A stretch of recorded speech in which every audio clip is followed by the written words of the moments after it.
नमस्कार.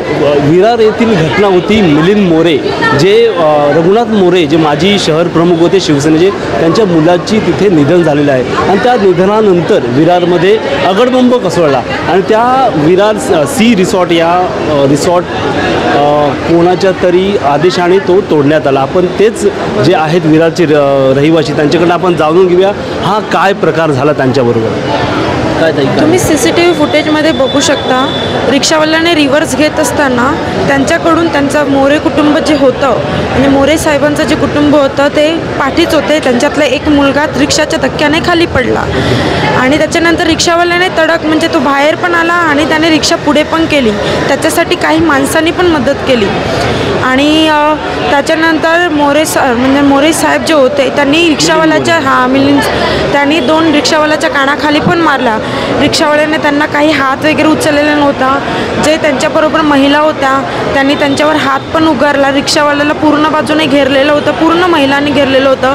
त्याच्यानंतर म्हणजे आमच्या रिसॉर्टचं असं असतं की एक नियम होता की काही पर्यटक आहेत ते येतात फिरण्यासाठी, मजा पण करतात, सगळं करतात, पण काही असतात जे भांडणही करून जातात. आता चुकी त्यांची होती म्हणून आम्ही आमच्याच पोलीस स्टेशनमध्ये ही सगळी तक्रार केली की सांगितलं की असा प्रकार झालेला आहे. CCTV फुटेज दिल्या. अर्नाळा पोलीस स्टेशनला ही कंप्लेंट झालेली. अर्नाळा पोलिसांनी सांगितलं की तुमची ह्याच्यात काहीच चुकी नाही आहे. तरीही आमच्यावर अन्याय झालेला आहे कारण त्या महिलेनी चुकीची स्टेटमेंट दिली, पूर्णतः चुकीचे आहे. त्यांनी स्टेटमेंट देताना असं सांगितलं की त्यांनी मोरे साहेबांवर 2 छातीवर मारलेले आहेत, पण असं काहीही झालेलं नाही आहे.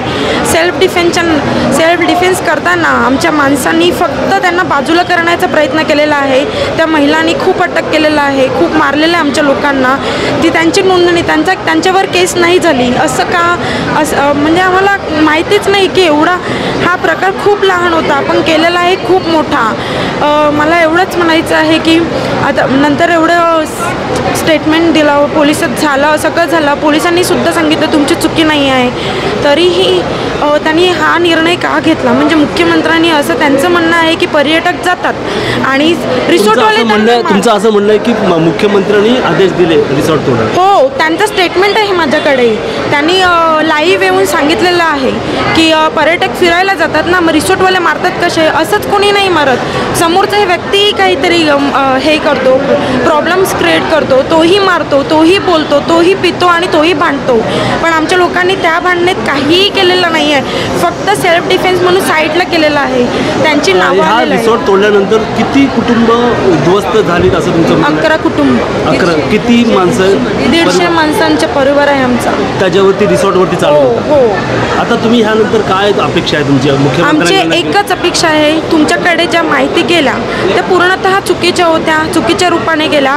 तुमच्याकडे ज्या माहिती होत्या त्या एडिट करून गेलेल्या आहेत. त्या पूर्ण CCTV फुटेज नाही आहे तुमच्याकडे.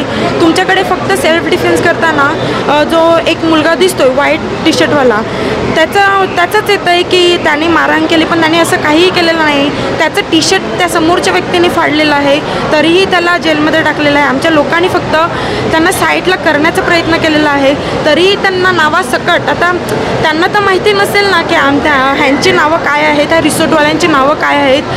पण पोलीस स्टेशनला कंप्लेंट जाताना पूर्णतः म्हणजे घराची नावं अशी नावं गेलेली आहेत.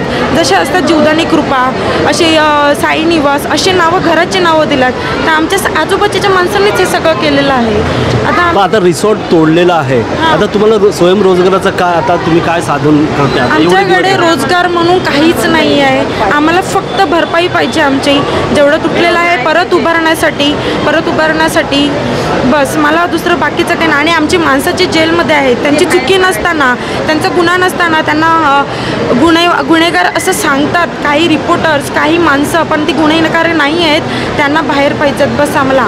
बाकी महाराष्ट्राच्या मुख्यमंत्र्यांना तुम्ही काय आव्हान कराल? मुख्यमंत्र्यांना मला एवढंच सांगायचं आहे की ॲटलिस्ट तुम्ही एक बाजू ऐकली तर ॲटलिस्ट आमची ही बाजू ऐकून घ्या. आम्ही काय म्हणताय, तुमच्याकडे ज्या चुकीच्या पद्धतीने व्हिडिओज केला त्या खरंच एडिट करून गेलेल्या आहेत. तुम्हाला हवं तर मी CCTV फुटेज देते, बघा तुम्ही. त्याच्यामध्ये पूर्णतः त्या महिलांनी हल्ला केलेला आहे. त्यांचा जेव्हा मिलिंद मोरे साहेब जेव्हा ते खाली पडले, ते कारच्या साईडला होते आणि कारला धक्का देऊन असे बसलेले उभे होते आणि तिथे येऊनच त्यांना हृदयविकाराच्या झटक्याने ते खाली पडलेले आहेत आणि रिपोर्ट्ससुद्धा हेच सांगतायत. तरीही आमच्या मसांवर हा एवढा गुन्हा का झालेला आहे? आम्हाला कोणतीही नोटीस आलेली नाही आहे आणि जेव्हा इव्हन नोटीस तर सोडा, आम्हाला 1 तास अगोदर माहिती पडलं असतं ना की आमच्या रिसॉर्टवर एवढी मोठी कारवाई होणार आहे, तर ॲटलिस्ट आमचं जनरेटर आहे, आमच्या ज्या मेन वस्तू आहेत ते तोडू, त्या आम्ही घेतल्याच त्या आमच्या ताब्यात, पण आमचा काहीच आमच्याकडे आलेलं नाही असं आणि आम्हाला काही घेताही आलेले नाही आहेत. इव्हन संडेचा जो म्हणजे खर्च, संडेला जो आमचा इन्कम होता तो अख्खा ऑफिसच्या खाली दाबून गेलेला आहे. आम्हाला तोही त्यांनी दिलेला नाही. आम्ही सांगितलं ॲटलिस्ट आमचे पैसे देतात द्या आम्हाला, तेही आम्हाला त्यांनी काढून दिलेलं नाही. आम्ही काहीच देणार नाही. एवढं असं कुठेच नसते साहेब. मला एवढंच त्यांना सांगायचं आहे की ॲटलिस्ट कारवाई करताना समोरची माणसं सामान्य आहेत, समोरची माणसं खूप गरीब आहेत, ह्याचा तरी तुम्ही विचार करा. तुम्ही मुख्यमंत्री ना, तुम्ही असं डायरेक्ट तडक कसं काय निर्णय घेतला? ॲटलिस्ट तुम्ही समोरचा परिवार दोन्ही बाजू आहे का काय, तुम्ही थोडी इन्व्हेस्टिगेशन करा. त्यांनी असं काहीही केलेलं नाही आहे. आपण पाहिलं की विरारच्या या महिला मुख्यमंत्र्यांकडे साकडे घालत आहेत की आमच्यावरती अन्याय झाला आहे, तो अन्याय कुठेतरी तुम्ही संपुष्टात आणा आणि आम्हाला न्याय द्या. धन्यवाद.